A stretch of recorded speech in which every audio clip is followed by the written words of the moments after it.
We wouldn't be here without the Revolutionary War, and I've gone back recently in my own personal readings to try to understand more about that.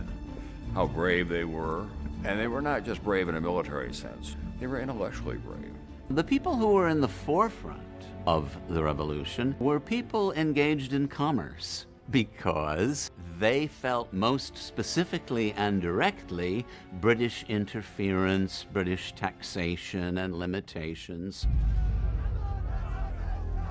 It's very interesting to think about the foundation of the nation and the fact that the country was born out of revolution, and that sort of rallying spirit of win, win, win and fight back the oppressors persists. We were effectively guerrilla fighters. We were not the Redcoats, after all. Two things. Number one, memo to the British forces, ixnay on the red suits.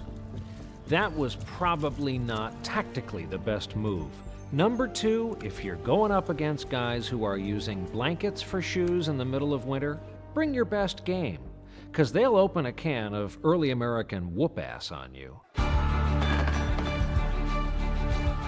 The American Revolution, in one sense, is an example of a war in which the weaker contestant prevails because it is more determined to persevere. It's almost the little man syndrome. We've always felt a little undersized, a little underappreciated, and I think whenever you're able to take those feelings and manifest them and to try to do something that's positive, to try to do something that's competitive, you give yourself a lot better chance of being successful. The British Army was fighting for a king. The Americans were fighting for their lives. And it's not so much how much equipment you have or how much training you have, it's what's in your belly, it's what's in your heart. And you know you're fighting for your lives in a way of life, as opposed to fighting for a monarch who you may not care about or may not love, but it's your job. That's all the difference. You're going to fight harder if you're fighting for your own way of life, you're fighting for your families. Back then, during the Revolutionary War, what really made the difference is they really believed in what they were fighting for. That's why the Americans actually had the advantage.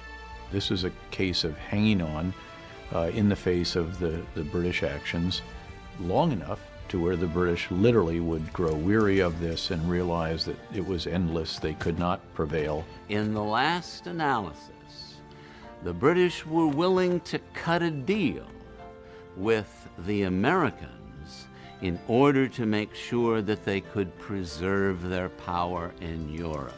Any American who wants to know what it takes to be free should study the Revolutionary War.